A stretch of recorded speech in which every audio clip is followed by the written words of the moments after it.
descer comigo e se misturar com as águas do rio, então subirei como Naamã curando. Eu abro. Queridos, o tema da nossa mensagem hoje vou colocar aqui rapidinho para a gente começar a nossa ministração. Já iniciamos. A Aymara escolheu aqui, meio que aleatoriamente, essa música e deu certo. 7 vezes. Nós vamos tratar agora aqui justamente sobre isso. A gente tem essa compreensão de quando nós passamos por determinadas dificuldades e problemas e Deus vem agir, ou demora a aparecer o agir de Deus. E a gente, às vezes, não compreende isso. Nós vamos contar a história de Naamã. Todo mundo conhece, dos 7 mergulhos de Naamã. Mas o que está por detrás de tudo isso? Que às vezes a gente não percebe. É justamente isso que a gente precisa compreender. Nós estamos passando na pele com a nossa irmã Sueli, mas nós passamos, eu tenho certeza, cada um tem esse problema. Cada um passa por essa angústia na vida, momentos muito difíceis, talvez no relacionamento, talvez na saúde, talvez no lado financeiro, quaisquer coisa, com os filhos. Você passa por isso e parece muitas das vezes que você não percebe o agir de Deus. É sobre isso que nós queremos meditar. E eu quero que vocês escutem um pastor, excelente pastor, falando sobre isso. Hernandes Dias Lopes, ele vai falar sobre a demora de Deus. Preste atenção, ele vai relatar algo aqui bem interessante. Escute, para você começar a entender que ele vai abrir o leque para a gente poder ministrar o que nós estamos querendo. A demora de Deus. Versículo de número 23. Enquanto navegavam, ele adormeceu.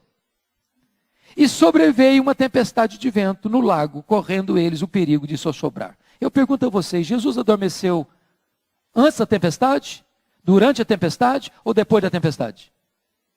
Antes da tempestade. Então, outro problema que estão enfrentando. Como que Jesus está dormindo quando eu estou passando um problema? Porque a sensação que você tem na hora da crise é que na hora da crise você está só. Essa ideia do sono de Deus é muito interessante na Bíblia, porque a Bíblia diz que Deus não dorme. Ele é o vigia de Israel, ele não toscaneja, ele não dorme. Mas aqui Jesus, como homem, está dormindo. Estava cansado, trabalhou o dia todo, deu palestra o dia inteiro, está cansado e dorme. O grande problema é que quando você enfrenta a sua crise mais aguda, o seu vale mais profundo, a sua tempestade mais perigosa, parece que você olha para os lados e você está sozinho, porque Jesus parece que está dormindo, parece que ele não está vendo o problema, parece que ele não está atento para o problema, parece que ele não está percebendo a gravidade do problema. E é por isso que os discípulos perguntam em tom de censura: mestre, não te importa que pereçamos? Não estás vendo o nosso problema? Não estás enxergando a nossa crise? Não vais fazer nada para nos socorrer? Olha a exclamação deles: mestre, mestre, nós perecemos. Talvez essa a sua urgência, talvez esse é o tom da sua urgência. Nós estamos perecendo, Senhor, nós não aguentamos mais, não tem mais tempo mais. Agora o Senhor ou faz um milagre, ou acorda, ou intervém, ou nós vamos naufragar. Essa é a crise deles. Por que eles estão fazendo essa pergunta, ou essa exclamação para Jesus? Em terceiro lugar, irmãos, é porque eles estão com um problema imenso, grave, inadministrável. E parece que Jesus está demorando demais para agir. Quem está dormindo não está em ação. E tem hora que você diz assim: não dá para esperar. Tem hora que você diz: 1 minuto é uma eternidade. Tem hora que você diz: Senhor, ou é agora ou não tem mais jeito. E sabe, uma das grandes aflições que mexem com o nosso coração, que desafiam a nossa fé, é exatamente lidar com a demora de Deus. Eu sei que vocês já lidaram com isso. que você tinha alguém ou tem alguém que está passando por uma dificuldade, seja um problema de saúde, seja um problema financeiro, seja um problema conjugal, seja um problema pessoal do coração, e esse problema se agrava e você ora e o problema não resolve, e você clama e você jejua e o problema se estende e parece que a situação piora cada vez mais, e você chega um momento de pânico, de medo, de desespero, e diz: mestre, estamos perecendo.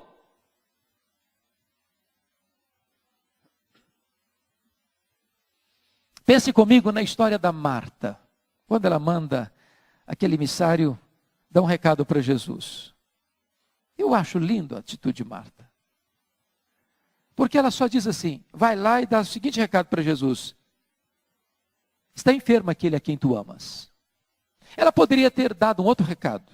Se fosse você ou fosse eu, nós diríamos talvez: venha depressa. Precisamos de ajuda. Socorro. Cancela a tua agenda. Mas ela não faz nada disso, porque ela entendia que quem ama tem pressa. Quem ama tem tempo. Quem ama dá prioridade. Quem ama tem espaço na sua agenda. Agora note você que quando Jesus recebe o recado, ele fica mais 2 dias no lugar onde estava. Mesmo sabendo da gravidade do problema. Mesmo já tendo o diagnóstico. Aliás, ele manda um recado para Marta. Vai lá e fala para Marta que esta enfermidade não é para a morte, mas é para a glória de Deus. O que é curioso é que quando Jesus recebe o recado, ele já sabe que o Lázaro já tinha morrido.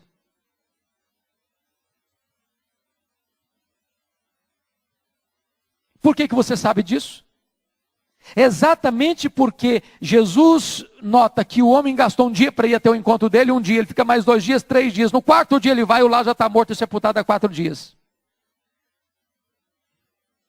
Agora pense comigo como é que a cabeça da Marta ficou quando o mensageiro retorna de Jesus, o Lázaro já estava morto e sepultado no 2º dia, e o camarada, sem saber dos detalhes, chega e diz para ela: olha Marta, Jesus só mandou dizer para você o seguinte, que a enfermidade do seu irmão não é para a morte, não é para a glória de Deus, mas o camarada estava morto e sepultado há 2 dias.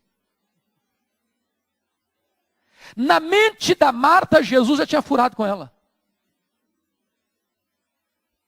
Na mente da Marta, aquele problema, além de já não ter mais solução, acumulava uma decepção.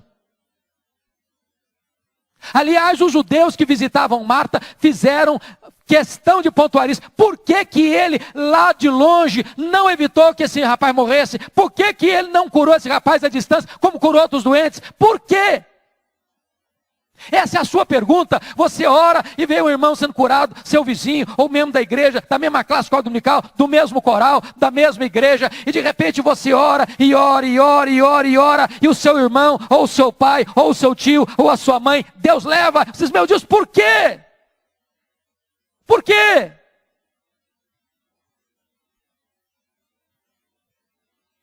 Quando Jesus chega em Betânia, a Marta abre o coração, expressa a sua dor, a sua mágoa para Jesus. Se tu estiveras aqui, o meu irmão não teria morrido. Só chegou tarde, agora não adianta mais. Jesus: Marta, se tu creres, verás a glória de Deus. Tá bom, eu creio sim. Mas eu creio lá no futuro, agora não. Eu creio que vai ressuscitar, porque todo mundo vai ressuscitar um dia. Mas agora não tem mais jeito. Quando Jesus diz: tira a pedra, ela diz: não, agora não adianta mais não, Jesus. Já passou do tempo. Já cheira mal. Deixa eu dizer uma coisa para você. Quando Deus demora, é porque Ele está fazendo algo maior, um milagre mais estupendo na sua vida. Jesus esperou até o 4º dia, porque havia uma crença dos judeus que um morto podia ser ressuscitado até o 3º dia. Mas a partir do 4º, impossível, só Deus em pessoa podia descer e fazer esse milagre. Pois Jesus espera até o 4º dia, para que toda a nação de Israel soubesse que Ele não era apenas um grande homem, Ele era o próprio Deus entre os homens. Amém? Isso é para a gente ter só uma noção do que é a demora de Deus.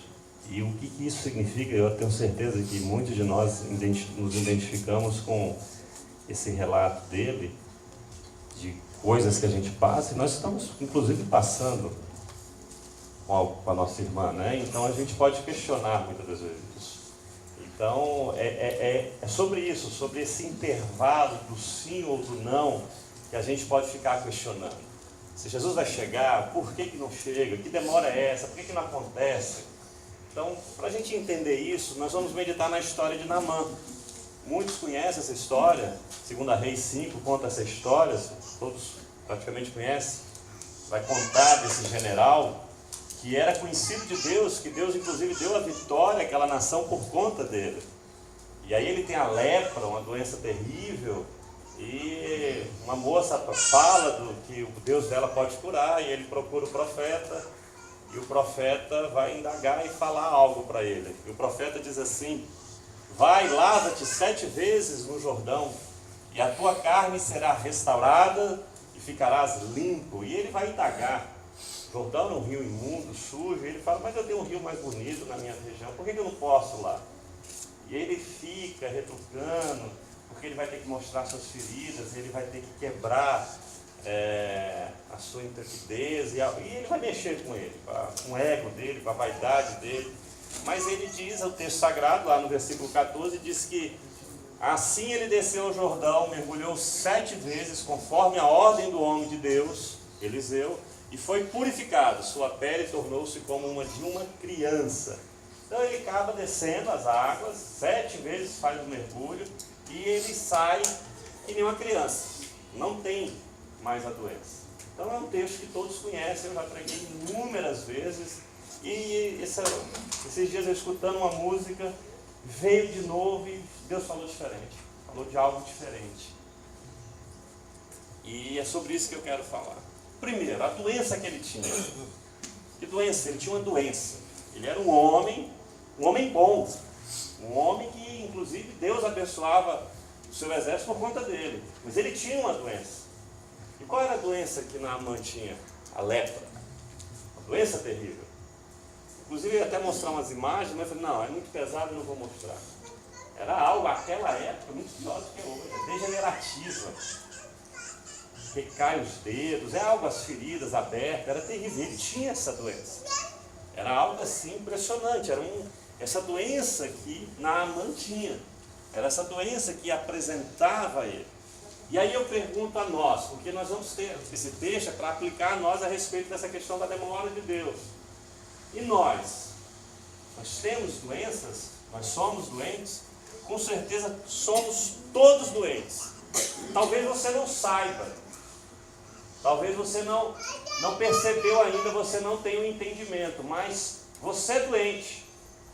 Nós somos doentes. Nós, alguma vez eu coloquei hashtag somos todos leprosos. Uma questão espiritual, o texto sagrado vai dizer, Paulo escrevendo na igreja de Éfeso: estando vós mortos nos vossos delitos e pecados. A nossa doença é tão grave que nós já estamos que nem Lázaro, mortos. Nós já cheiramos mal. Talvez você não tenha percebido disso, e as pessoas muitas das vezes não se apercebem, acham que tem a sua vida e vivem tranquilamente, mas nós já estamos mortos. As pessoas que não entendem isso, mas todo mundo está morto, já cheira mal. Como foi falado ali de Lázaro, assim somos nós. Então todos nós somos doentes, como Naamã, que descobriu a doença, que tinha a doença e a lepra, assim somos nós.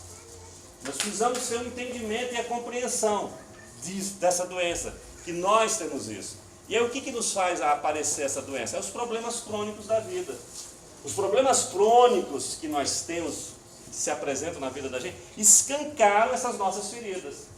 Pode ser inclusive uma doença física, mas pode ser uma questão emocional, pode ser um relacionamento, e ali aquele escancaro demonstra quem você é, e você percebe a tua natureza pecaminosa, você percebe o teu estado mórbido, ao qual nós estamos, não apenas numa energia residual que temos, mas nós não temos mais vida. Então quando se apresenta algum problema, e pode ser do âmbito financeiro, pode ser do âmbito de relacionamento, emocional, pessoal, de saúde, esses problemas crônicos escancaram essas feridas que nós temos.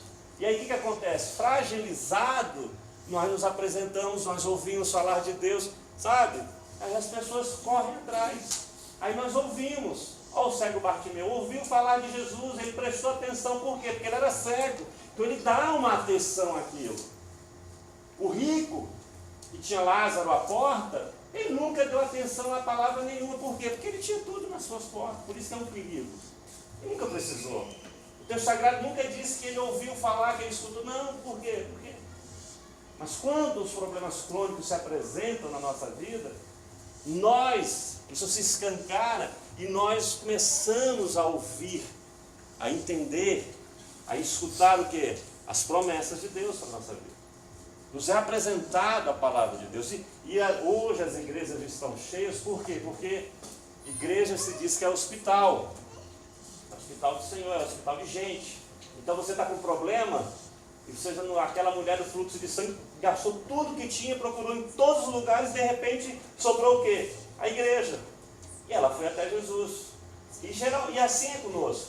Nós estamos passando por problema e dificuldade, fazemos os estragos, estragamos os nossos casamentos, estragamos a nossa saúde, tudo.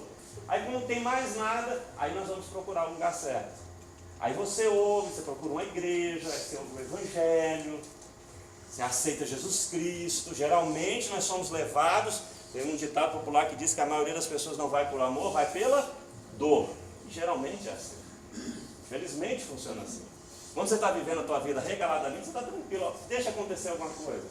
Como você fica mansinho, como você para de rugir disso, e aí você começa a caminhar, aí você vai para a igreja, ouve a palavra, está passando por dificuldade. Eu conheço, eu tenho experiências aí, pessoas vêm que nem, sabe, leãozinho mansinho. E aí a gente ouve, e aí ouve as promessas de Deus. E tem muitas promessas. Lá em Hebreus vai dizer que essas promessas são verdadeiras. E a promessa de Deus vai dizer lá em Isaías, falando de Jesus Cristo, diz que certamente Ele tomou sobre si as nossas enfermidades e sobre si levou as nossas doenças. Contudo, nós o consideramos castigado por Deus, por Ele foi atingido e afligido. Sobre as suas pisaduras nós somos sarados. Então nos fala o Evangelho, nos conta essas boas novas e nós, é aqui. Então a minha doença foi sobre Jesus, o meu castigo foi sobre Jesus Cristo. Então nós que estamos passando por dificuldades, você está passando por um problema crônico na sua vida, que pode ser um diagnóstico de saúde terrível, como a nossa irmã, pode ser um problema que o teu casamento está totalmente destruído, pode ser o teu filho, pode ser o emocional teu, pode ser a questão financeira totalmente arrebentada. Você se apresenta com isso, essa promessa vem, opa, é aqui. Perdoe. E outra coisa, gratuito. Não depende que eu faça absolutamente nada. Não tem um pré-requisito. Não, só se for assim. Se você fez isso, não, é para qualquer coisa. Essa promessa serve para todos. Absolutamente para todos. Aí a gente se aproxima de Deus. Aí nós começamos a nossa caminhada voltados pela promessa. Essa promessa nos atrai. A promessa de Jesus Cristo que morreu por mim. E carregou sobre ele as nossas culpas, as nossas enfermidades, as nossas dores. Nós somos restaurados em Cristo Jesus. Só que quando a gente está caminhando com Cristo, de repente a gente entende que é assim, mas eu ainda estou doente. Estou entendendo isso. Eu aceitei Jesus Cristo, mas eu ainda estou doente. Eu aceitei Jesus Cristo, eu estou buscando, eu estou indo na igreja, mas meu casamento ainda está, não mudou nada. Eu estou começando a caminhar na igreja, eu estou fazendo, eu estou sendo fiel, mas o meu financeiro não resolveu. O meu filho ainda continua mal criado. Eu ainda estou abalado emocionalmente. O que está acontecendo? Eu ainda estou doente. Jesus não levou sobre ele as nossas doenças, as nossas enfermidades? Como assim? Por quê? Se você não questionou, é porque você ainda não teve um problema crônico na vida. Quando as pessoas passam por problema crônico, aí você fica, ó, quantas pessoas, menos religiosas, quando estão passando por dificuldade, principalmente lado financeiro, ou de saúde, esses dois leva que fica manso, não falta um culto, ora 15 vezes por dia, mas aí de repente, cadê? E aí? Aí começa aquela questão do tic-tac, sabe? tic-tac do relógio. E aí você, mas cadê? Já está passando, passou uma noite, passou outra noite. Que noite longa é essa? Porque diz que o choro dura só uma noite, mas a noite está muito longa. Quantos anos que eu tenho essa luta minha, sabe? É sempre um problema atrás do outro e a gente vai questionar por quê. Aí quando sai da nossa boca. Por quê? Porque você cansa, porque esse processo machuca. Mas eu já aceitei Jesus, eu já deixei de beber, eu já deixei de comer, eu já mudei as minhas vestimentas, eu estou orando, eu estou correndo atrás. O que é? Por que ainda estou assim? Por que não cura? Por que o casamento não fica perfeito? E nós nos questionamos. E questionamos a Deus a respeito disso. Porque eu não estou vendo o agir de Deus. Existe a promessa. Muitas das vezes as pessoas falam que eu ainda tenho que fazer isso, aquilo, outro. Como eu conversando com o irmão de aqui. Não, eu preciso fazer algo a mais para alcançar. Esse algo a mais, inclusive, era deixar a barba grande, imagina, né? Ou então tem gente que acha que tem que raspar a cabeça ou andar descalço e inúmeras outras coisas. Ou não faltar mais nem uma quinta. Assim vai, né? A gente acha que nós podemos barganhar com Deus, mas as pessoas tentam de tudo. Mas e aí? Por quê? Aí a gente vai, peraí, vamos lembrar Naamã. Vamos lembrar, porque Naamã, doente, alguém fala de Deus para ele, e aí o cara diz o que ele tem que fazer. E ele recebe a cura. Então, peraí, o que foi? O que eu não estou fazendo certo?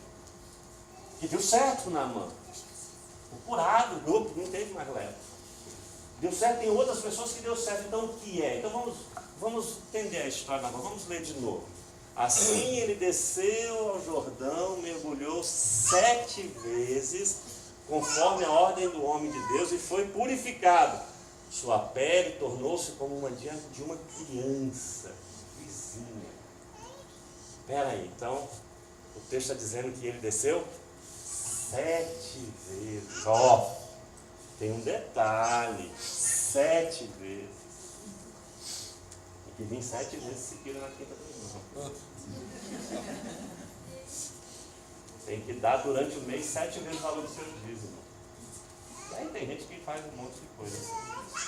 Então o que representa esses 7 vezes? O número 7 é um número muito instigante, ele simbólico, representa o ciclo de Deus, por assim dizer.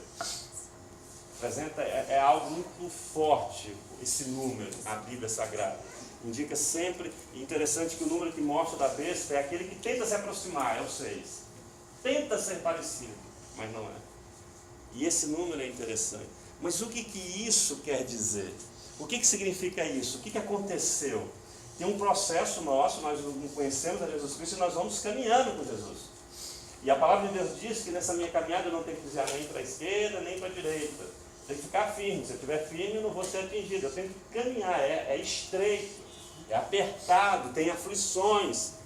Então eu vou caminhando. E aí eu vejo que ele mergulhou 7 vezes. E para ele mergulhar 7 vezes, ele começou com o primeiro mergulho. E o que foi acontecendo? O que é isso? O que isso significa? A gente vai entendendo, e a gente presta atenção, que Naamã não foi ficando curado gradativamente a cada mergulho. Ele não mergulhou uma vez e falou, ó, saiu a ferida do braço. Ó, tá dando certo. Deixa eu mergulhar de novo. Segundo mergulho. Ó, a ferida da perna foi embora. Terceiro mergulho, ó, da cabeça saiu. Não! Ele mergulhava e voltava do mesmo jeito. Ele mergulhava e voltava do mesmo jeito. Não foi gradativamente. Ele não ia se empolgando e por isso, eu vou porque está acontecendo isso. E muitos de nós, na nossa caminhada, nós somos movidos a isso. Deus parece que tem que estar nos tratando. Vamos, vai, agora eu continuo, vou mais adiante. A fez, agora eu vou mais um pouquinho. E aí nós vamos indo. Não aconteceu isso.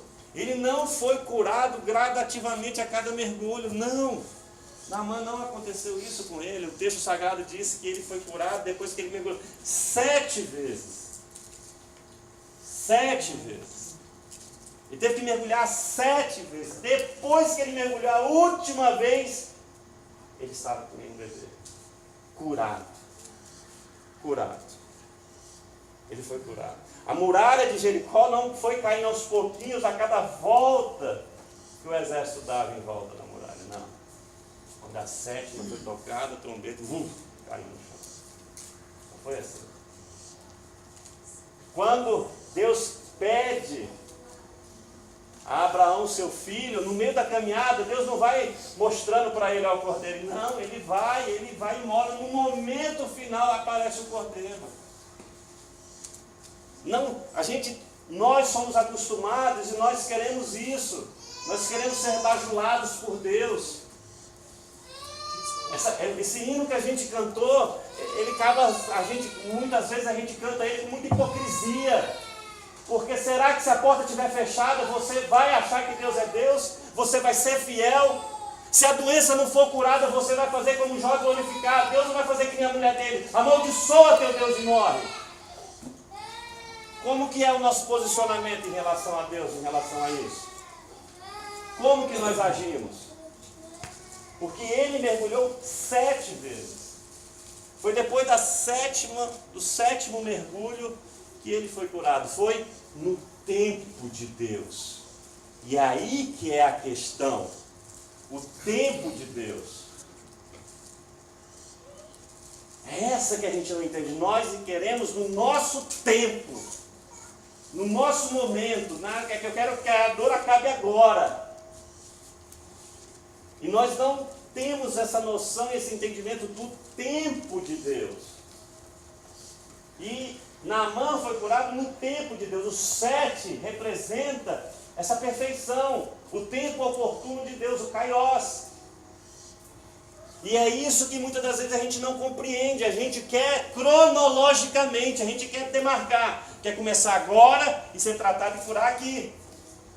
É que nem a gente vai no médico. Aí o médico fala, não, você vai fazer o tratamento, esse vai passar um ciclo de 7 dias, depois está resolvido.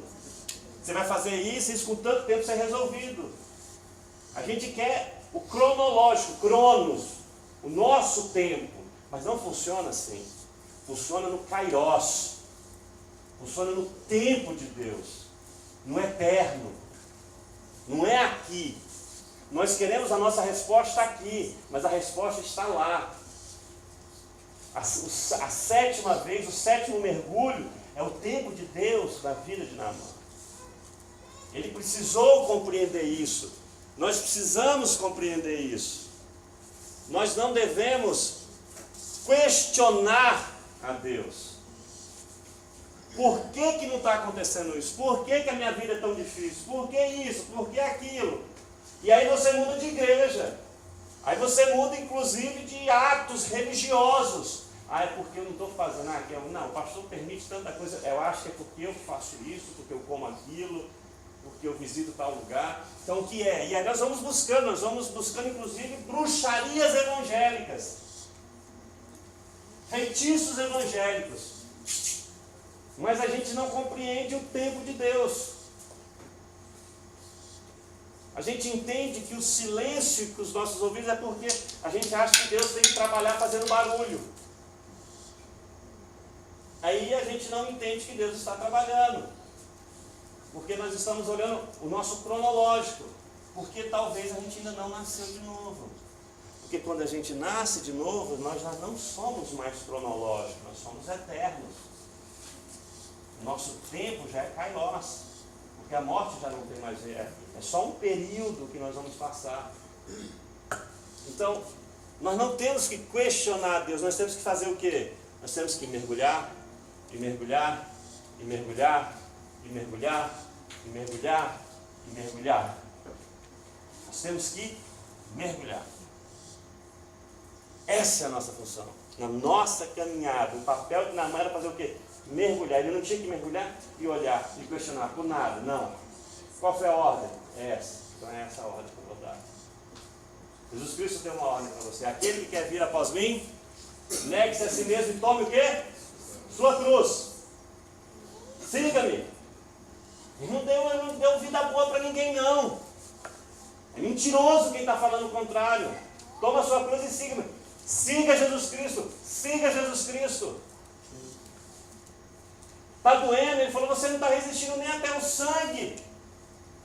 Então a sua função é o quê? O que eu tenho que fazer? Mergulhar, mergulhar. O que isso representa? Isso é obediência.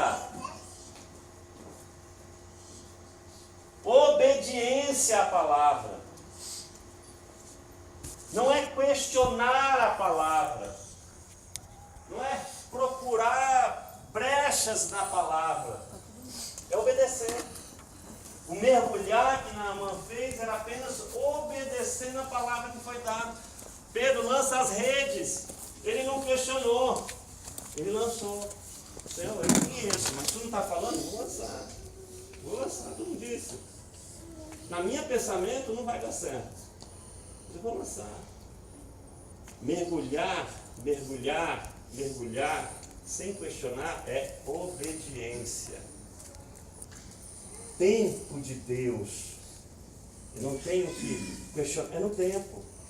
E a palavra Kairos significa o tempo oportuno, é no momento certo. Não é nem antes nem depois. Existe um ditado, não digo popular, mas diabólico, que Deus tarda, mas não falha. Mentira! Mentira satânica. Deus jamais tarda. Ele é pontual. Como diria aqui, ele é britânico, no horário. Diferente de muitos de nós. Pontualíssimo, chega no momento certo. Nós precisamos mudar a nossa mente. Nós precisamos mudar a nossa mente. Você viu? Você imagina Paulo na caminhada dele, e aí ele faz tudo que faz. Olha onde Paulo termina. Um calabouço. Sozinho. Esperando a morte. Decapitar. E Paulo reclama? Paulo questiona? Não. Paulo obedece e continua pregando o Evangelho. Ele mergulha. Ele mergulha. Ele mergulha. O 7 não é um número que você tem que algo que você tem que fazer com uma quantidade de vezes. Não. O 7 é o tempo de Deus. 7 vezes significa entender o tempo de Deus nas nossas vidas. Qual o tempo certo? Não posso questionar.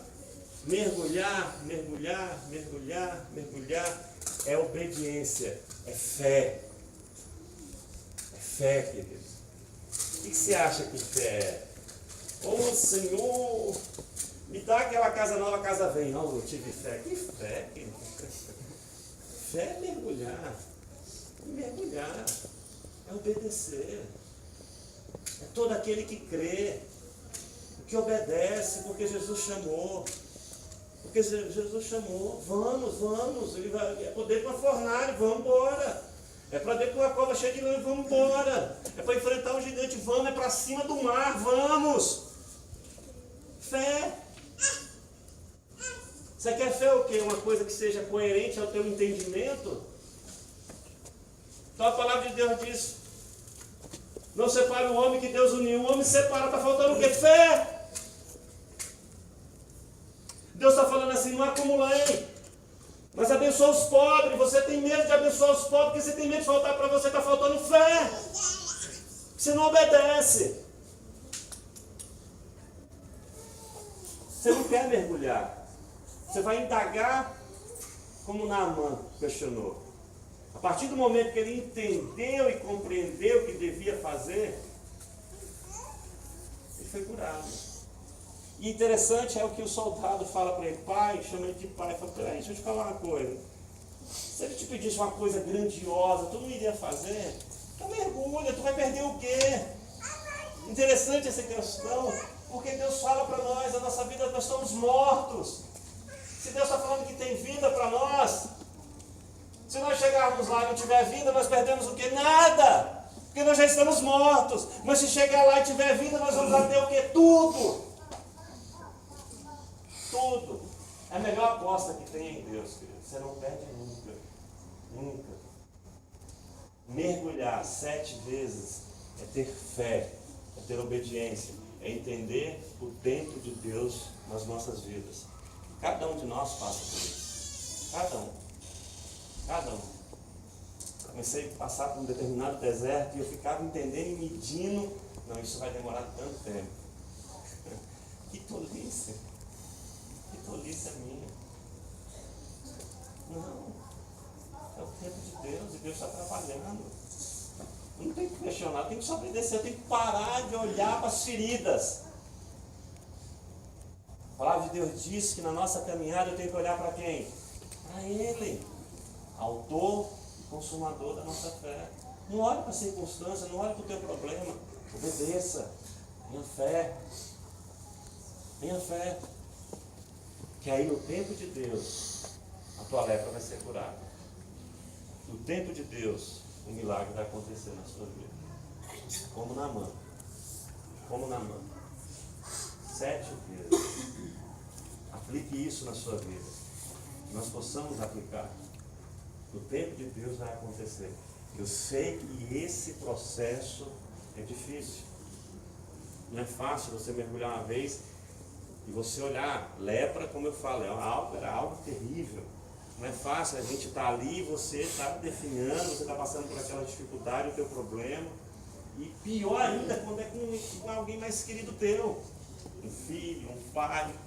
Esse processo machuca. É por isso que Deus fala que você tem que olhar para Deus, o alto. Porque Ele é o teu socorro bem presente, Ele é a tua fortaleza. Se nós vacilarmos e olharmos para o lado, nós vamos afundar. Nós temos que olhar para Ele. Não pode... O processo é difícil. Um casamento em crise, uma traição, um problema financeiro terrível. Sabe? Esses dias eu pregando para alguém que está preso. E é difícil, não soluciona. Sabe? E os dias lá, eu falo assim, pastor, os dias aqui são muito angustiantes. É muito angustiante. Eu levo tapa na cara. Eu tenho que ficar quieto. Então esse processo ali, até a liberdade chegar, se nós não nos voltarmos para Cristo e olharmos e entendermos, isso é fé. Nós vamos nos perder, nós não vamos mergulhar 7 vezes. Nós vamos nos cansar, nós vamos questionar e nós vamos entender que Deus está demorando. Mas a noite acaba. A palavra de Deus diz que nessa vida tudo passa, só a palavra de Deus permanece. E aquela promessa que nós vimos, ela permanece. Você vai ser curado. Sua vida vai ser restaurada. Mas lembre-se que você não é mais Cronos. Você é Kairos. O seu tempo não está delimitado aqui, nisso que a gente conhece. Não. Meu tempo é eterno. Ei, morte. O que Paulo fala da morte? É lucro. Eu tenho medo da morte. Que morte? Está preocupado que você vai morrer? Não, ei, morrer para mim é lucro, vai acabar todos os meus problemas. A morte é um processo que eu estou caminhando, que faz parte. Opa, faz parte, eu sou Kairos. E no meu Kairos eu vou passar por ela, que foi o caminho que Cristo passou. Então morte para mim não é problema. Tu tem que ter esse entendimento, que você não é mais Cronos. Isso é Kairos, tempo de Deus. Nós vivemos nesse tempo. 7 é o Kairos de Deus. O 7º mergulho é o Kairos de Deus. Eu tenho que pensar assim. Eu tenho que entender assim. Quando eu compreender isso, eu vou voltar. E a minha pele vai estar que nem uma criança, curada. Porque eu aguardei no tempo do Senhor. Amém? Amém. Então vamos ficar em pé e vamos orar.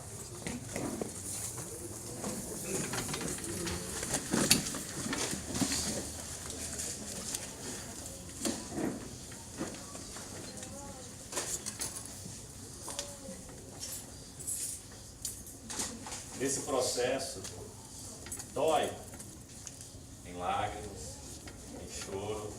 Jesus não mentiu. Jesus não enganou e disse que o choro pode durar uma noite. A noite ele chora, chora. Mas não perca a esperança. Porque a certeza que tem alegria. Tem. O luto passa. A dor passa. A mágoa passa. Então, ninguém está falando aqui que você não tem que sofrer, que você não vai sofrer. Não, não existe isso. Volte os seus olhos para Deus. Não perca a fé em Deus. De maneira alguma. Vai acontecer na sua vida. Deus não é homem para mentir. Deus não é homem. Eu queria agora que você fechasse seus olhos. Agora não olhe, mas feche seus olhos. Entregue isso para Deus agora. Entregue sua lepra para Deus agora. Eu não sei se é o teu casamento. Eu não sei se é a sua saúde. O teu ou de quem quer que seja. A enfermidade da nossa irmã Sueli. O teu problema financeiro. O teu problema com teus filhos. Entregue para Deus agora. Confie. Absolutamente. Confie. Entregue, esquece. Comece a mergulhar. A partir de hoje, só mergulhe. Só mergulhe. Só mergulhe. Deus amado, Pai querido, santo, maravilhoso. Como é bom ouvir a Tua palavra, Senhor. Como é bom, Senhor. Mas, Senhor, como nós aqui meditamos, Pai, esse processo, Senhor, da vida, como o pastor ministrou aqui no vídeo, Senhor, muitas das vezes nos angustiamos, Pai, porque dói, Senhor. Muitas das vezes fazemos como discípulos, Tu não te importa conosco, porque os discípulos ainda estavam te conhecendo, Pai. E eles precisaram, quando Tu fez aquele milagre, eles se espantaram e perguntaram: quem é esse? Eles ainda não te conheciam, Senhor. Muitas das vezes está faltando isso, nós te conhecermos. Sabermos que Tu é aquele que repreende o vento e o mar e todas as coisas. A partir do momento que nós tivermos esse conhecimento de Ti, Senhor, a nossa fé não vai ser mais pequena, nós vamos confiar em Ti, independente do sopro do vento, independente do tamanho da enfermidade, do diagnóstico que chega. Nós cremos em Ti e sabemos que no Teu tempo, no momento certo, vai chegar. A vitória já está guardada, nós temos só que caminhar. Talvez tenha um mar vermelho na nossa frente, Senhor, mas a Tua palavra diz: toque nas águas. Marche. A Tua palavra diz assim, para nós não temermos mal. Então, que Tu fortaleça o coração de cada um de nós aqui com essa palavra, Senhor. E que nós possamos compreender o Teu tempo na nossa vida. E não olharmos mais para essa finitude que é essa vida aqui, cronológica, mas que nós possamos olhar para a vida eterna que Tu nos garantiu, Pai. E sabermos que é aí que a nossa promessa está guardada. E é daí que vai vir a nossa vitória, Pai. Coloque isso no nosso coração. Trabalhe em nós, para que através de nós, o nosso testemunho, Senhor, possa elevar o Teu nome a todas as pessoas ao nosso redor. Seja conosco, Pai. Por isso Te apresentamos e confiamos no Teu agir na vida da nossa irmã Sueli, Pai. Nós temos certeza, Pai, que Tu está trabalhando. Nós temos certeza que a vitória dela é garantida, Senhor. Eu tenho plena certeza disso, Pai. Tu não está atrasando um momento, Senhor Jesus. Está garantido, o sorriso dela novamente está garantido, Pai, aleluia! E breve nós estaremos juntos novamente, Senhor Jesus. Essa é a nossa esperança, essa é a certeza que tem no nosso coração. Te clamamos isso em nome de Jesus. Amém, amém, amém. Vocês assentar. Senhor.